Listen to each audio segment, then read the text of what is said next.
Donald Trump is urging states to reopen their schools in the fall, even though we're still dealing with a rapid surge in new coronavirus cases. So he tweeted, "All schools must reopen" on Twitter in all caps. And following that, it turned out that the state of Florida decided that they will, in fact, start opening schools back up for the fall. That story is actually a little more complicated, and there are caveats that I'll share with you in just a minute. But before I do, let's hear from Donald Trump. Let's see if he makes a persuasive case to send our children to schools while the numbers of new coronavirus cases continue to increase.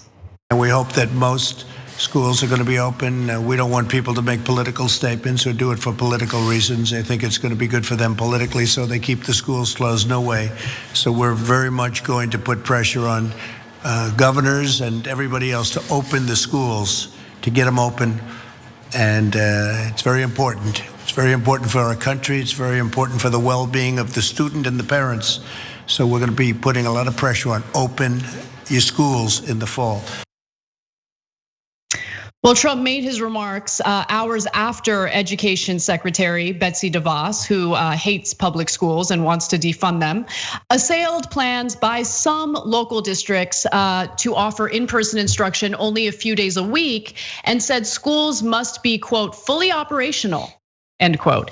Anything less, she said, would fail students, and here's the magic word, everyone, taxpayers. Betsy DeVos and people like Betsy DeVos despise public schools because they hate that some of their tax money, a relatively small portion of their tax money, local taxes, property taxes, go toward these public schools, which is why she's fought so aggressively to privatize them. So for her, and for the Trump administration overall, this isn't about ensuring that students get the education they deserve, the education they need. This isn't about protecting their lives or protecting the lives of their family members.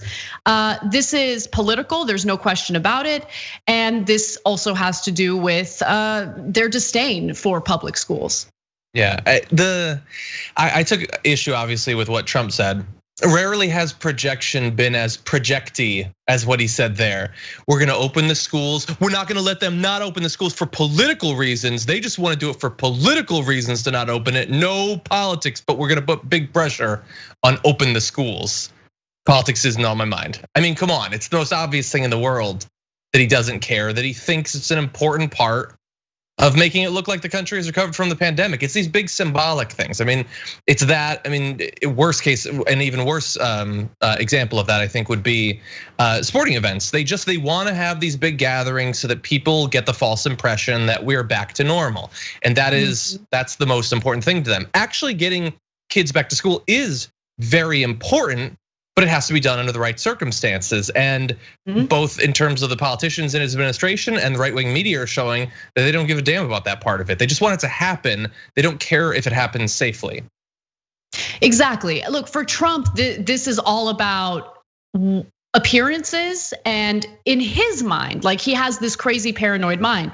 He thinks that everyone is conspiring against him, and the decision to keep these schools closed isn't about keeping people healthy and safe, it's about making him look bad. It's the same line of thinking he has when it comes to masks. He told the Wall Street Journal, he was very transparent, that he believes that some people are wearing masks simply to make him look bad, when in reality, it's about slowing the spread of this virus. And so, and I get it. For anyone who's frustrated at the situation, you might have kids and you're hoping your kids can go back to school soon because you're worried about them not getting the education they need and deserve. I definitely hear that, and it goes beyond curriculum. It's also about socializing. It's about being with your friends. It's about these important life experiences that kids need in the years where they're rapidly developing. But at the same time, you're right, John. As much as I want kids to go back to school and have these experiences, we need to do it in a smart way. We need to make sure it's staggered so we minimize the danger. But more importantly, we need to consider that it's not just about kids, because the overwhelming argument is, well, these kids are young, they're healthy, and they're less likely to be symptomatic if they get COVID. But keep in mind that 1 in 5 Americans right now lives in a multi-generational home. because of the economic inequality in this country. And so these kids don't live in a vacuum. So they could get elderly people in their household sick, they could get their own parents sick, right? If they have some sort of health vulnerability that makes COVID much more disastrous for them than for young people, for instance. And so these are questions that I haven't really seen been answered by the Trump administration. And Trump has also distanced himself from the coronavirus task team. He hasn't worked with them or attended a single meeting since April. And now the wedge between Trump and Fauci seems to be increasing, and I'm worried about that as well, because Anthony Fauci is really the only person I trust in the federal government at this point to do the right thing and give us the right advice. 100%. He hasn't had a meeting with them for some time. He's pulling us out of the WHO. He spent the morning criticizing the CDC. All of the people who actually know what they're talking about are his worst enemies at this point. And I want to double down on what I was saying before, because I don't think I made my point very clearly about what the objective is and how nakedly partisan it is. Getting kids back to school in a way that is safe is an objective good. The issue for the right is that they really are more concerned about pretending that everything is okay. And getting kids to school with social distancing and wearing masks accomplishes the substantive goal of letting kids learn, but it doesn't accomplish the goal of making it seem as if we're past the pandemic, which is why the right has been going to ridiculous lengths to attack that recently. So Tucker Carlson last night said many schools that do plan to reopen will do so under a series of restrictions that have no basis of any kind in science. It's kind of a bizarre health theater. Students will be kept 6 feet apart. Everyone will have to wear a mask. Class sizes will be limited.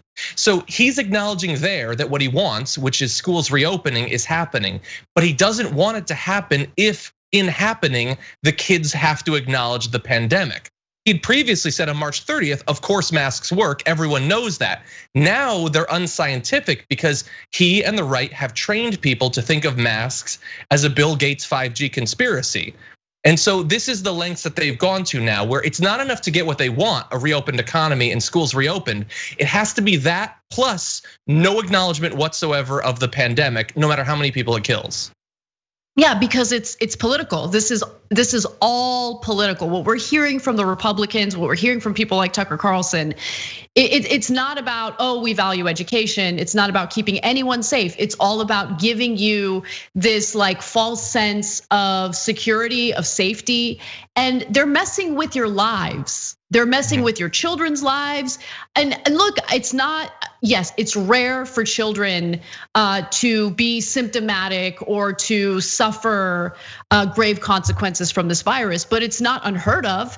You know, what if there's a child with asthma? What if there's a child who has some sort of vulnerability that maybe even the parents don't know about yet? It's just not as safe as the right wing is making it out to be. And by the way, the Centers for Disease Control and Prevention put out guidance for schools last month, guidance that Trump hates, including staggering schedules, spreading out desks for social distancing, having meals in classrooms instead of the cafeteria, adding physical barriers between bathroom sinks, and cleaning and disinfecting surfaces. By the way, I also want you to hear the callous argument coming from people like Brian Kilmeade on Fox and Friends when it comes to the issue of opening up schools. Take a look.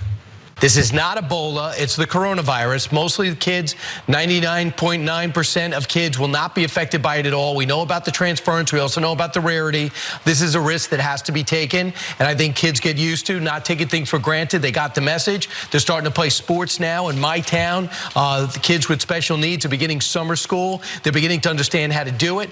For teachers, this is gonna be a challenge. They're used to clearing challenges. They don't do it for the money. They are usually extraordinarily dedicated people who are used to finding a way to get things done. We got to adapt that military attitude. They don't complain, they find a way to do it. That's madness. That was such a disgusting, callous statement, especially in regard to teachers. They don't do it for the money, they'll find a way to get it done. They just don't care about these teachers at all, by the way. Yeah. And that's one other part of the conversation that's important.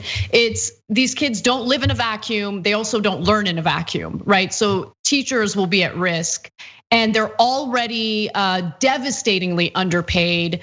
The way that our system is run is just abusive toward them, and to hear that kind of statement from Brian Kilmeade was just infuriating.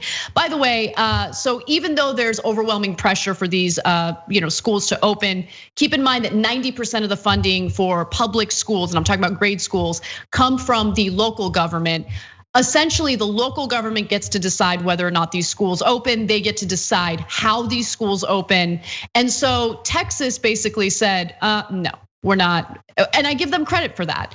Florida, on the other hand, was like, yeah, we're gonna totally open our schools. We're gonna totally do it in the fall. That's it. Brick and mortar schools will be open 5 days a week. Everything's good. And then like behind the scenes, local administrators and superintendents are like, so like, you guys can decide if it's right for you, okay? Like, because they don't want to upset Trump. It's like the best example of right-wing weakness and just how pathetic they are when it comes to Trump being a bully. Thanks for watching The Young Turks, really appreciate it. Another way to show support is through YouTube memberships. You'll get to interact with us more. There's live chat emojis, badges. You've got emojis of me, Anna, John, JR. So those are super fun. But you also get playback of our exclusive member-only shows and specials right after they air. So all of that, all you gotta do is click that join button right underneath the video. Thank you.